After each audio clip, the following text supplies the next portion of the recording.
Jeg har længe haft på hjerte at tale om computerspil og hvilken indflydelse computerspil har på børn og unges sind. Hvad det er, der sker. Hvad er det for nogle konsekvenser, der sker i en person, når man sidder foran skærmen. Nogen sidder foran skærmen fra tidlig morgen til sen aften. Der er folk, der er afhængige. Det er ikke kun børn og unge, det er voksne, der er dybt afhængige af at sidde og spille de her computerspil.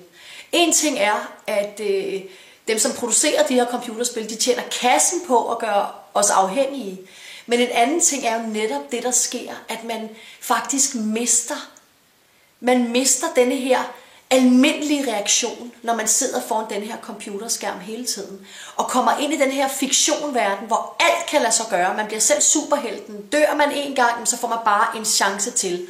Og det handler så om at overgå sig selv og måske andre, og opnå at stige graderne, og simpelthen få mere kraft, overnaturlige evner osv.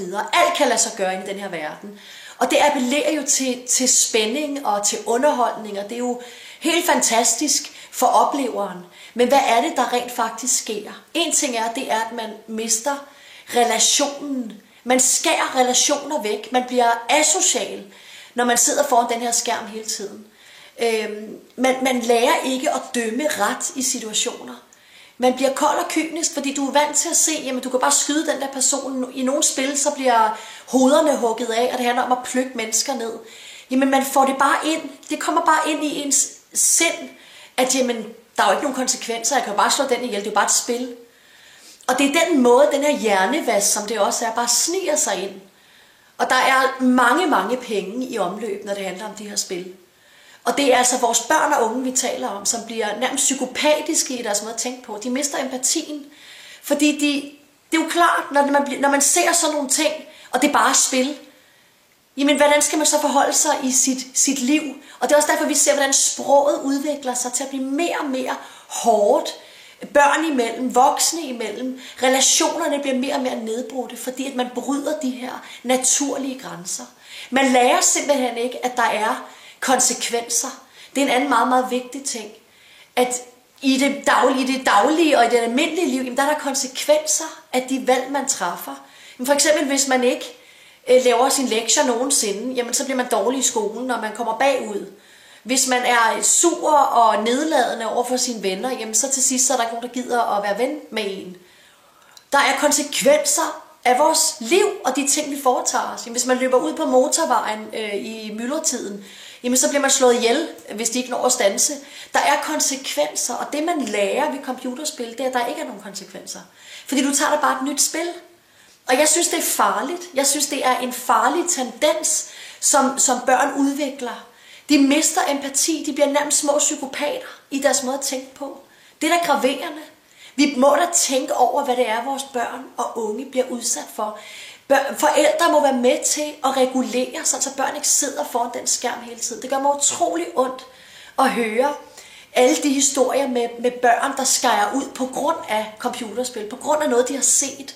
Fordi det lagrer sig. Det går da bare lige ind i underbevidstheden. Noget andet er også, at man mister sin naturlige reaktionsevne.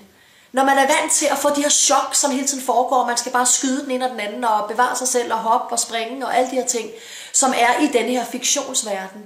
Jamen når der så kunne opstå en reel fare i ens liv, jamen så tror jeg ikke, man forstår faktisk det virkelighed, fordi man er vant til hele tiden at være på vagt inde i det her computerspil.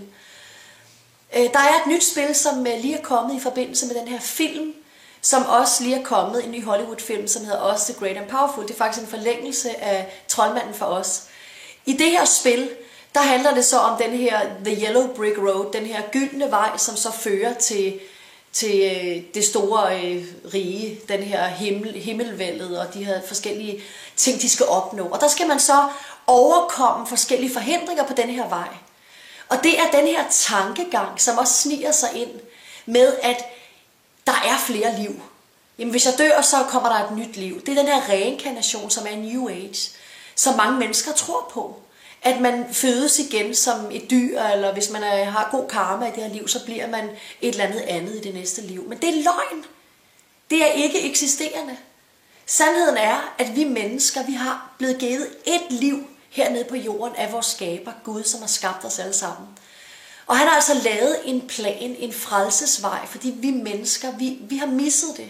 Vi vendte os væk fra Gud alle sammen. Arvesynden kom ind i mennesket. Vi er ligeglade med Gud. Vi elsker os selv højest. Derfor har Gud i sin kærlighed og nåde sendt sin søn Jesus til at dø på det kors. Og han blev hårdt straffet for vores synd. Det er det gamle evangelium, som er det eneste, som virker. Fordi Jesus Kristus, han døde for vores synd og tog den straf, som gør, at vi ikke skal tilbringe evigheden adskilt fra Gud. Og det gør, at vi kan få fred med Gud i dag. Og det er det, jeg ønsker igen at sige til mennesker. Få din sag i orden med Gud. Og så ønsker jeg at advare omkring de her computerspil, som gør, at man ikke får en normal reaktionsevne. At man mister relationer, man bliver mere og mere hård, fordi man ser så mange ting derinde. Og man mister virkelighedsfornemmelsen af, at der er altså konsekvenser af de valg, man træffer.